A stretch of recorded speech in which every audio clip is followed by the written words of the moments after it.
dalam hal ehwal antarabangsa.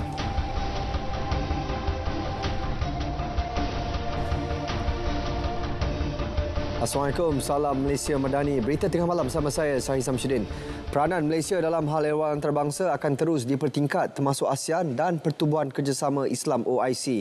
Perdana Menteri Datuk Seri Anwar Ibrahim kata penglibatan tenaga profesional yang kompeten melalui Kementerian Luar dilihat mampu merealisasikan hasrat berkenaan. Kementerian itu katanya telah menunjukkan prestasi cemerlang dalam mempromosikan dasar dan konsep Malaysia Madani di peringkat antarabangsa. Dan tentunya nak ambil kesempatan nak ucap setinggi-tinggi penghargaan dan terima kasih kerana sumbangan dan khidmat yang ditunjukkan oleh pegawai-pegawai profesional dan penjawat awam di Wisma Putra ini sangat membanggakan saya. Dan percayalah bahawa kerajaan perpaduan ini akan terus mengangkat peranan dan martabat supaya hubungan antarabangsa agak diberikan keutamaan dan dengan itu peranan rakan-rakan juga tentunya akan bertambah. Sejak dilantik pada November tahun lalu, Datuk Seri Anwar Ibrahim telah melakukan 10 lawatan antarabangsa ke 9 negara. Antaranya Brunei, Singapura, Thailand dan terbaru Indonesia bagi sidang kemuncak ASEAN ke-42. Jemaah Menteri telah diberi perkenaan oleh Yang di-Pertuan Agong Al-Sultan Abdullah Riayatuddin Al-Mustafa Billah Shah untuk mempersembahkan cadangan kepada Majlis Raja-Raja bagi mengukuhkan penguatkuasaan dasar berhubung kalimah Allah yang bagi memastikan perpaduan dan keharmonian antara kaum dan agama di negara ini dapat terus diperkukuh. Satu mesyuarat Jemaah Menteri telah diadakan hari ini membincangkan keputusan Peguam Negara menarik balik rayuan terhadap kes Jill Island, Lawrenceville berhubung bahan penerbitan yang mengandungi kalimah Allah. Jemaah Menteri turut mengambil maklum keputusan yang dibuat hanya berkisar soal pentadbiran dan tidak mengubah ketetapan Mahkamah Persekutuan tahun 2014. Kenyataan yang dikeluarkan Perdana Menteri juga menegaskan kerajaan sentiasa menghormati, memperakui serta menerima pakai ketetapan enactment negeri-negeri. Selain sentiasa mempertahan perlembagaan persekutuan terutama berhubung agama Islam adalah agama persekutuan dan agama-agama lain boleh diamalkan dengan aman dan damai.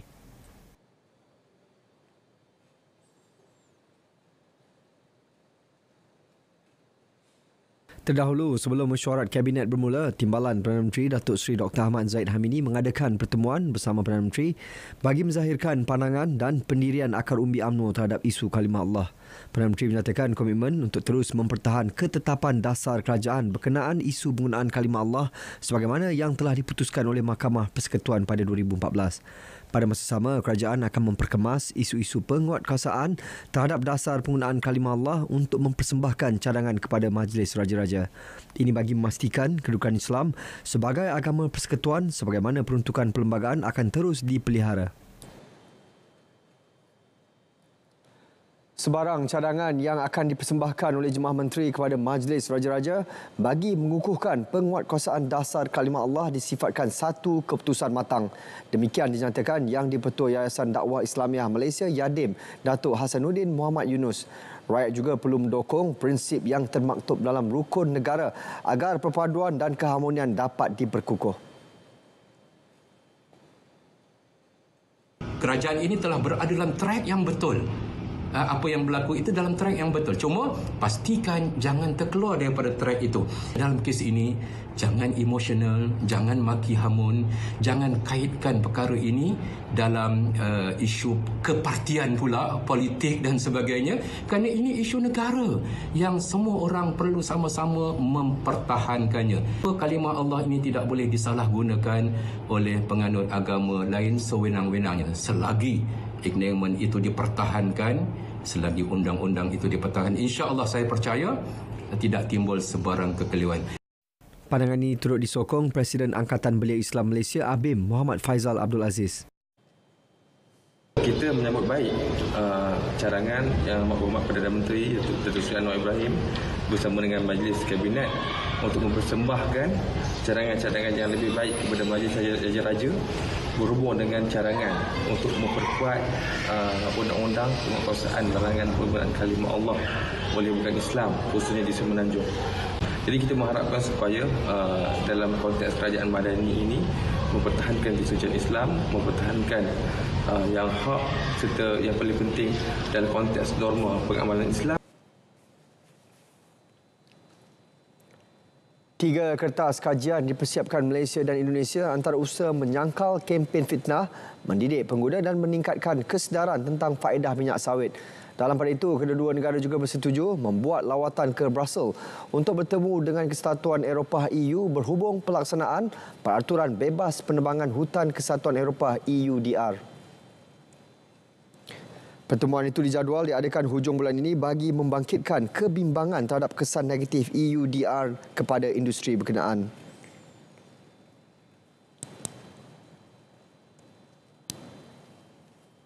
So many smallholders, whatever action taken by EU without negotiating or without engaging with us will definitely implicate or impact the smallholders. This is the whole intention of the mission. Timbalan Perdana Menteri Datuk Seri Fadilah Yusof merangkap Menteri Peladangan dan Komoditi KPK berkata demikian selepas mempengerusikan mesyuarat ke-11 Majlis Negara-Negara Pengeluaran Minyak Sawit di Ibu Negara.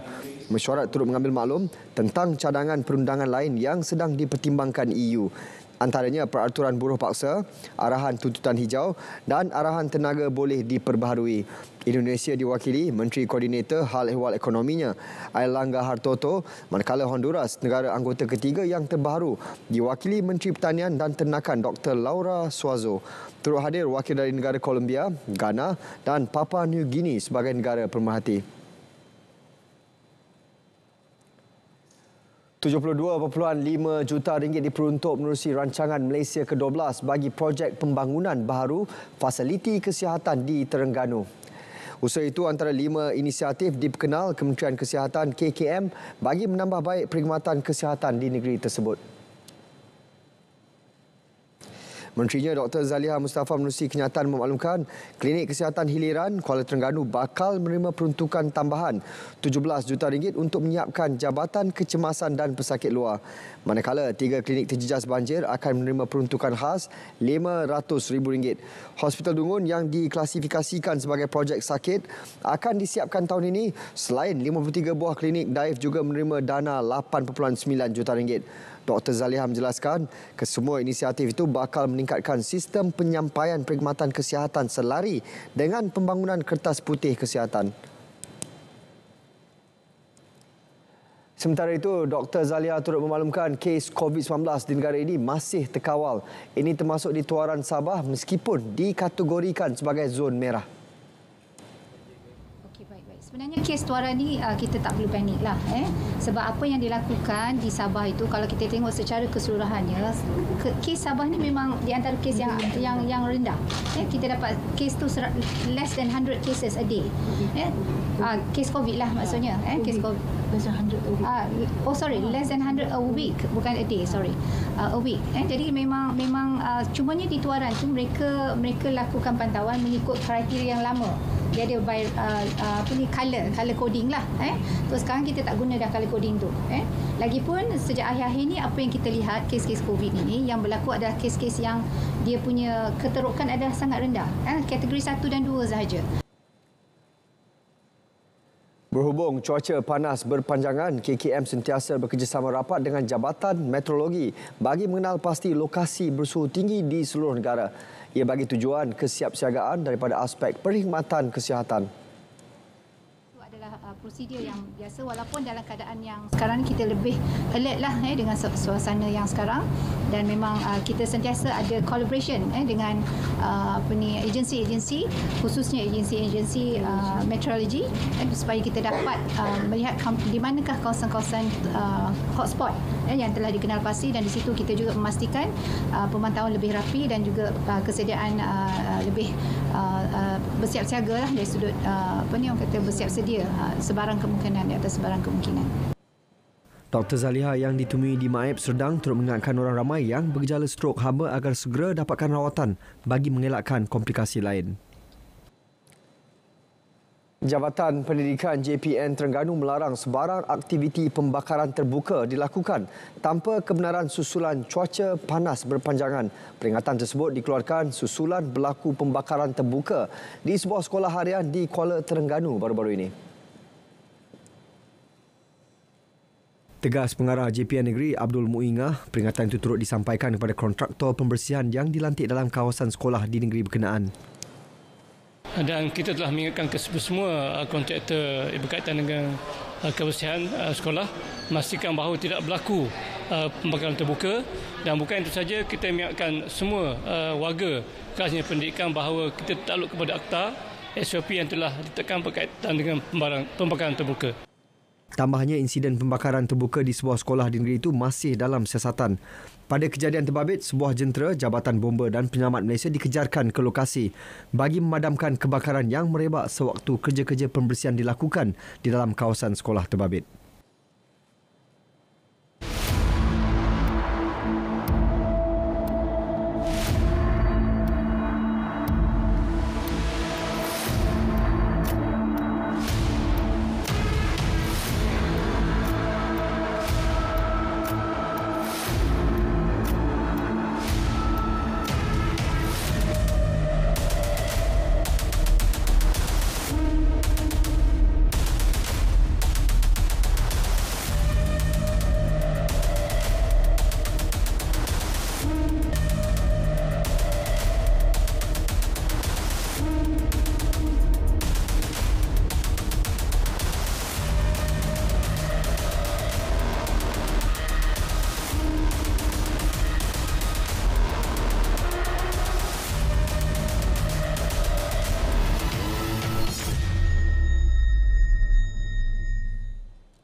Bangunan milik kerajaan yang berisiko berlaku runtuhan sentiasa dipantau. Malah di peringkat susulan kejadian tanah runtuh berhampiran Akademi Pencegahan Rasuah Malaysia MACA dan Institut Integriti Malaysia IIM bulan lepas. Menteri Kejaraya Datuk Seri Alexander Nantalinggi berkata setakat ini tiada angka spesifik bagi bangunan yang mempunyai masalah. Beliau memberitahu setakat ini tiada pergerakan tanah yang dikesan selepas pihaknya memasang alat pengesan pergerakan tanah di lokasi kejadian tanah runtuh berhampiran MACA dan IIM itu. Datuk Seri Alexander turut memaklumkan ketika ini semua kerja penting telah dibuat di lokasi dan laluan kawasan berkenaan. Ini termasuk kebocoran pada sistem perpaipan bekalan air yang sudah dibaik pulih. Beliau bercakap pada Majlis Interaksi Warga Kejaraya dan Sambutan Aidilfitri bersama Menteri Kejaraya. Lanskap Keselamatan dan Kesihatan Pekerjaan KKP negara akan bertambah baik secara berperingkat selepas Akta Keselamatan dan Kesihatan Pekerjaan Akta 514 dikuatkuasakan. Timbalan Menteri Sumber Manusia Mustafa Sakmud berkata perundangan yang lebih terperinci diperlukan bagi menjelaskan isu-isu penting terutamanya sektor pembinaan. Industri binaan merupakan antara industri pemangkin dalam negara yang berkait rapat dengan sektor ekonomi lain. Ia merupakan industri barangan modal dengan menyediakan infrastruktur bagi industri lain. Sehubungan itu, aspek keselamatan dan kesihatan pekerjaan KKP perlu dipacu secara teliti dan komprehensif untuk memenuhi hasrat mewujudkan persekitaran dan tempat kerja yang lebih selamat dan sihat.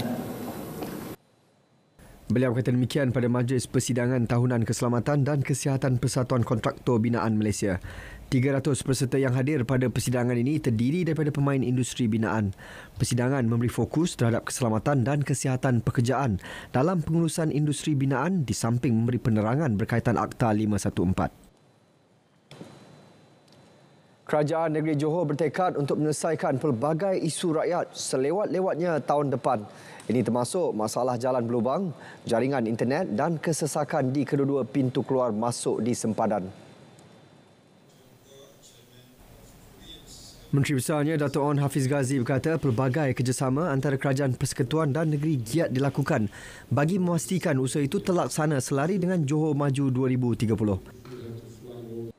Before this, it will take probably 1 hour to get through immigration and arrive at their workplace. But I think we've reduced it by at least 30 minutes.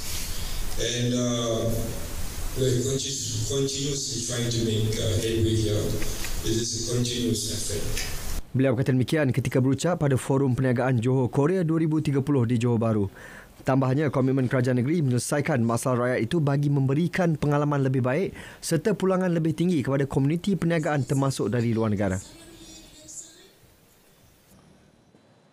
Pembahagian kerusi Dewan Undangan Negeri DUN Negeri Sembilan bagi Pilihan Raya Negeri PRN akan dimuktamadkan akhir bulan ini. Menteri Besar yang juga pengurusi Pakatan Harapan Negeri, Datuk Seri Aminuddin Harun berkata calon tanding akan ditentukan parti masing-masing. PRN kita sekarang sedang mengadakan rundingan bersama rakan pakatan kita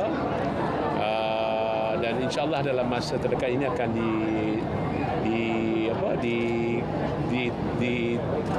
ditamatkan keputusannya insyaAllah. Dalam masa setengah bulan lah. Selain Negeri Sembilan, negeri lain yang bakal menghadapi PRN, Selangor, Pulau Pinang, Terengganu, Kelantan dan Kedah. Pada pilihan raya umum ke-14, PH memenangi 20 daripada keseluruhan 36 kerusi DUN di negeri berkenaan, manakala 16 kerusi dimenangi Barisan Nasional.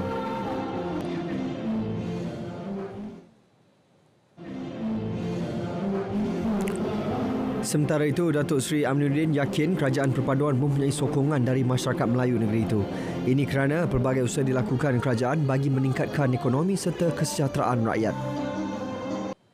Pengundi Melayu hari ini bukan pengundi Melayu yang hanya akan mengikut gelombang semata-mata, tetapi mereka juga memikirkan apa yang telah dilakukan oleh kerajaan perpaduan yang telah lakukan selama hari ini bagi meningkatkan ekonomi, bagi mensejahterakan rakyat. Inflasi Malaysia pada 2022 meningkat 3.3% berbanding 2.5% pada 2021. Ini didorong oleh makanan dan minuman, restoran dan hotel, pengangkutan dan hiasan, perkakasan dan penyelenggaraan isi rumah. Ketua Perangkawan Datuk Seri Muhammad Uzir Mahidin menerusi kenyataan berkata peningkatan inflasi itu dengan mata indeksnya mencatatkan 127.2 tahun lepas berbanding 123.1 pada 2021. Ia juga seiring dengan kenaikan harga majoriti komoditi, pengukuhan dolar Amerika Syarikat berbanding mata wang utama dan ketegangan geopolitik antara Rusia dan Ukraine. Kenaikan ketara direkodkan oleh semua sub kumpulan makanan dan minuman dan mencatatkan kenaikan antara 2.9% hingga 8.6%. Selain itu, kejadian seperti banjir dan tanah runtuh juga telah menyebabkan gangguan dalam bekalan produk pertanian, menyebabkan kekurangan bekalan makanan dan kenaikan harga. Faktor persekitaran antara punca kurangnya minat pelajar terhadap subjek sains dan teknologi. Ini termasuk persepsi masyarakat bahawa kononnya subjek berkenaan dianggap susah. Teknologi ini sangat penting bagi seseorang untuk mencipta pembaruan dalam negara dan juga ia memberikan satu perkara yang unik untuk dipelajari dan banyak sejarah yang boleh kita belajar. Saya minat sains dan juga teknologi. Tapi sains dan teknologi ni kita kena banyak study lebih sebabnya sains dengan teknologi ni dia ada teori dia tersendiri. Adik minat sains dan teknologi tak? Kurang. Kenapa kurang minat sains dan teknologi ni? Sebab dia susah. Sebab teori sains ni banyak. Jadi kalau nak hafal tu memang susah juga. Saya rasa dia macam lebih banyak teori. So sebab saya kurang minat kepada teori juga. So sebab tu saya kata kurang minat. Menurut Pengarah Politeknik Engku Omar, Dr. Syamsuri Abdullah, kaedah pembelajaran perlu lebih kreatif. Selain penghargaan juga perlu diberikan kepada pelajar yang menyertai program berkaitan sains. Tetapi oleh kerana mungkin dari sudut kaedah pengajaran yang mungkin kita nampak tidak banyak bersifat teori kan, banyak bersifat konsep kan, tanpa diajar melalui aplikasi-aplikasi macam mana boleh katakan konsep DYDX, pembezaan ini digunakan dalam kehidupan seharian. Mungkin saya rasa kalau kita gabung jalinkan di antara pembelajaran bersifat teori konsep ini dengan aplikasi, mungkin itu dapat membantu pelajar-pelajar untuk lebih boleh melihatlah aplikasi atau penggunaan sesuatu teori ataupun konsep sains tersebut. Terdahulu, Perdana Menteri Datuk Seri Anwar Ibrahim mengarahkan Kementerian Pendidikan menubuhkan satu pasukan khas bagi menyuntik semula semangat anak-anak supaya kembali meminati subjek berkaitan sains dan teknologi.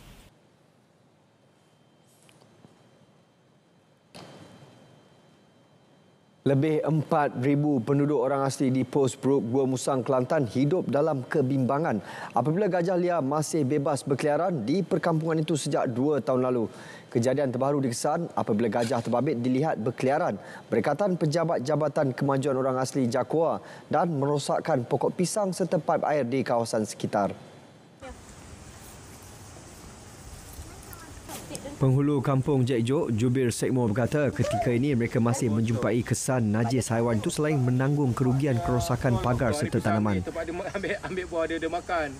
Ni gajah pulak jaga habis dia musnah tempat dia makan. Tak, gajah ni dah 2 tahun lepas sampai hari ni bermasalah pada gajah ni sebab gajah ni bila dia masuk kampung dia musnah tanaman kami lah seperti ubi, macam kita tanam bermacam-macam lah. Kita tanam jagung ke apa ke semua habis dia dimusnahkan. Termasuklah ladang-ladang sayur Cina. Sejak bulan ni kerap kali ada dia masuk kampung. Contohnya di Beruk, Cekau, Kampung Jekjok berhampiran dengan kampung. Lepas tu saya takut pula keselamatan kami lah di kampung tu membahayakanlah anak-anak kami. Sebab budak ni dia kadang-kadang dia tahu apa dengan binatang ni. Ingat binatang ni tak buas. Gajah ni membahayakanlah keselamatan orang kampung. Kalau boleh pihak Perlitan kena ambil tindakan lah keselamatan orang kampung. Sementara itu, Ketua Penghulu Orang Asli Kelantan, Bidi Ronggeng berkata gajah terbabit dipercayai kerap muncul pada waktu malam sehingga penduduk kini takut untuk keluar malam kerana bimbang terserempak dengan haiwan liar berkenaan.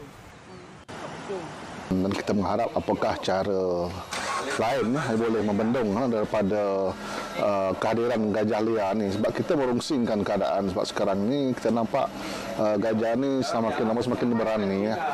Kita risau takut budak-budak nakal atau budak-budak yang tak bertanggungjawab akan mengusik apa-apa dan menyebabkan gajah itu akan mengamuk.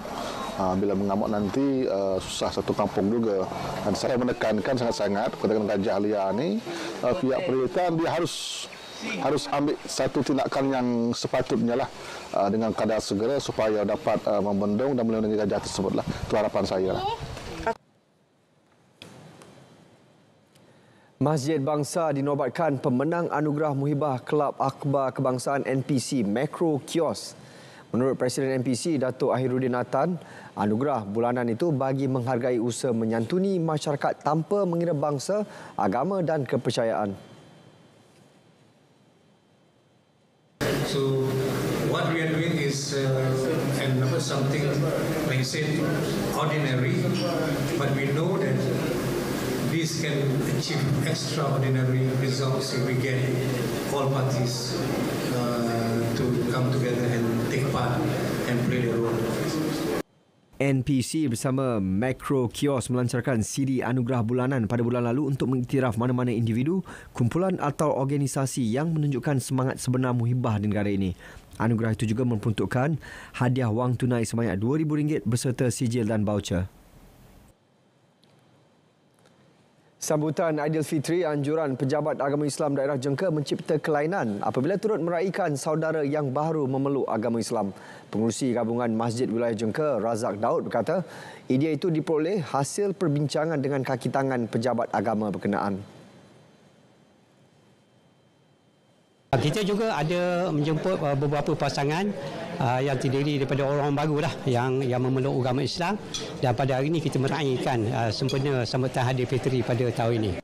Beliau berkata demikian pada sambutan jamuan Hari Raya bersama 48 gabungan Masjid Wilayah Jengka di Bandar Tun Razak, Jengka, Pahang. Saudara baru ditemui turut menzahirkan keterujaan menyambut sambutan Aidilfitri berkenaan. Alhamdulillah sini okey, alhamdulillah tak ada apa masalah. Agama Islam sini kita senang, sini duduk pun sini senang, alhamdulillah. Sini dipanggil kita merayukan untuk di sini majlis, syukur alhamdulillah. Pagi raya tu seronok dia. First of all, kita macam macam tak sabar tau nak pakai baju raya. Lepas tu nak pakai samping, nak pergi masjid, and after that salam dengan mak mentua, dengan isteri sekali. Lepas tu berkunjung TV kawan-kawan dia. So this is the first experience that I have, like macam it's more beautiful than ever before that I have experience before.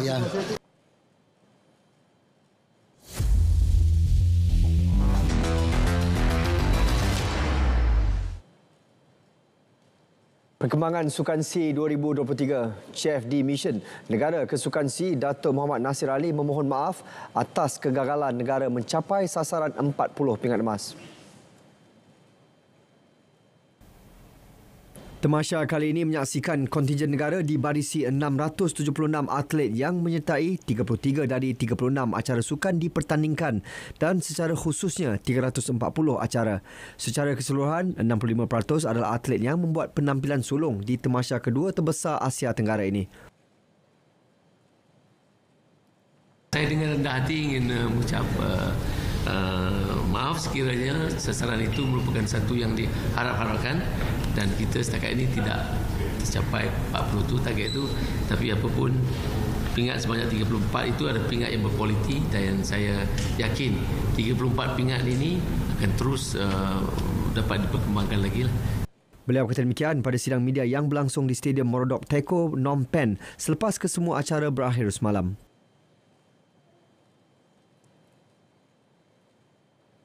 Sementara itu, beliau menegaskan sasaran 40 pingat emas ditetapkan sebelum ini ialah realistik dan bukan dibuat secara sambil lewa.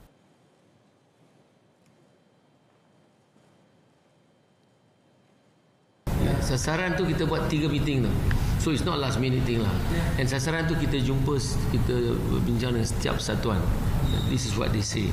So that's why kita kena pergi balik ke satuan lepas ni and actually tell me. Dia kata boleh-boleh. Tapi tengok habis 7/8. So we have to go back to persatuan. You have to be very honest, very open next time lah. Beliau turut menolak faktor tempoh persiapan singkat sebagai punca kontingen negara gagal mencapai sasaran ditetapkan. Perancangan skuad taekwondo negara menjalani latihan selama sebulan di Korea Selatan nyata membuahkan hasil dengan kejayaan merangkul 3 pingat emas, 2 perak dan 3 gangsa pada Temasya Sukan C 2023. Pengarah teknikal Taekwondo Malaysia, Dana Raj Rasiah berkata, persiapan ini membantu skuad taekwondo negara terutama atlet muda menampilkan kemampuan sebenar pada Temasya Dwi tahunan itu. Ini merupakan satu sejarah bagi taekwondo Malaysia kerana inilah kali pertama kami bukan saja dapat 2 emas, 2 perak tapi menduduki ranking pertama di Southeast Asia. Dan lagipun memandangkan negara-negara lain seperti Thailand dan Filipina, Vietnam, mereka mempunyai ranking dunia. Dan kali ini kami berjaya memenangi mereka, merupakan satu sejarah lah bagi bukan saja bagi taekwondo. Atlet Pumse menghadiahkan 2 pingat emas menerusi Nur Humaira Abdul Karim dalam acara individu serta gandingan dan Nurul Hidayah dan Jason Lu dalam acara berpasukan campuran. Pingat emas ketiga skuad taekwondo disumbangkan Muhammad Syafiq Zubir dalam acara Kyoryugi. Paparan itu mengakhiri berita tengah malam. Saya Sahih Samsudin. Assalamualaikum dan salam Malaysia Madani.